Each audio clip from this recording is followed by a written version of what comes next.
daawada barnaamijka raadka dhacdooyinka maanta waxa idinku hayaa maxay Soomaalida Mareykanka uga dhigan tahay guusha ay mar kale gaartay Ilhaan Cumar. sidoo kale barnaamijka waxaan ku eegi doonaa waa tuma Ilhaan Cumar ayay mar kale xalay u ahayd habeen adag kadib muddo bilo ah oo ay orod ugu jirtay inay hesho tigidhka matalaada ee Minnesota ee aqalka Congress-ka. Ilhaan Cumar ayaa difaacatay tartankii doorashada hoose ee Minnesota sida ay u sheegtay warbaahinta Mareykanka. Ilhaan Cumar oo ah mudane ka tirsan Congress-ka Mareykanka ayaa markii afraad ku guuleysatay musharaxnimada kursiga ay ku matasho degmada shanaad ee gobolka Minnesota ee xisbiga dimuqraadiga ee dalka Mareykanka. Marwo Cumar waxa ay tartanka hordhaca ah kula tartamaysay 3 musharax kaas oo lagu go'aamin lahaa musharaxa xisbiga, waxaana ay hadda noqonaysaa musharaxa xisbiga ee doorashada November. Ilhaan ayaa ka guuleysatay Don Samuels oo la tartamayay ayna isku xisbi yihiin. waa markii labaad oo isku xigta oo Ilhaan Cumar ay nin kaga adkaato doorashada isreebreebka ee kursiga degmada shanaad gobolka Minnesota.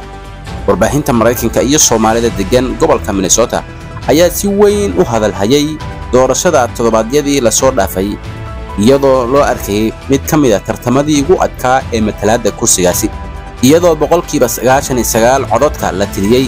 habeennimadii Talaadada wakaaladda wararka ee AB ayaa sheegtay in Miss Omar ay ku guuleysatay 67524 cod oo u dhiganta in ka badan 56%. waxaa kaalinta labaad galay Don Samuels, horey uga tirsanaan jiray golaha deegaanka ee magaalada Minneapolis, kaas oo sidoo kale si dirqi ah Ilhaan uga adkaatay sanadkii 2022.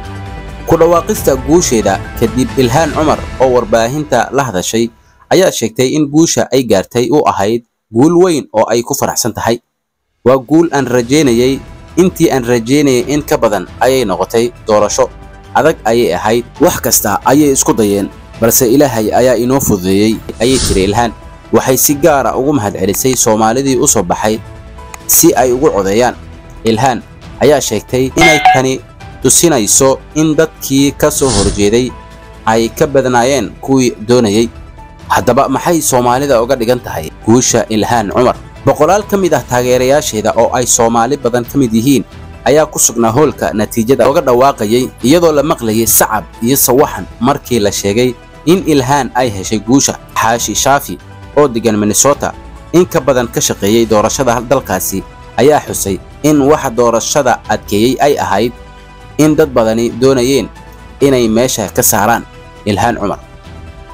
waxaa isugu tagay Ilhaan nacayb badan oo kala duwan, iyagoo jamhuuri iyo dimuqraadi leh ayaa dhaqaale aad u badan geliyay in gabadheena laga qaado booska, ayuu yiri Xaashi oo hadalkiisa sii wata ayaa yiri in guushii xalay ee Ilhaan ay ka xoog badnayd habeenkii ugu horeeyay ee la doortay Ilhaan. runtii waxaan ku seexday niyad xumo, waayo dadkayga ma dareen sanayn inta xanuunku la egyahay. Ilhaan waa mid la joojin karin, ayuu intaasi ku daray Xaashi.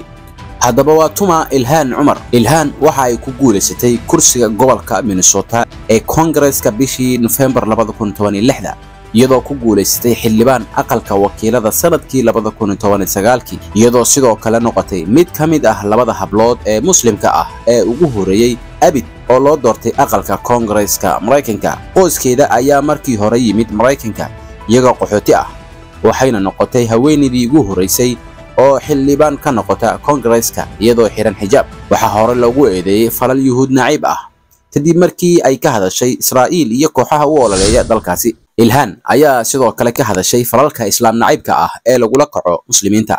Ilhaan ayaa waxa uu horay dagaal afka ah u dhaxmaray madaxweynihii hore ee Mareykanka Donald Trump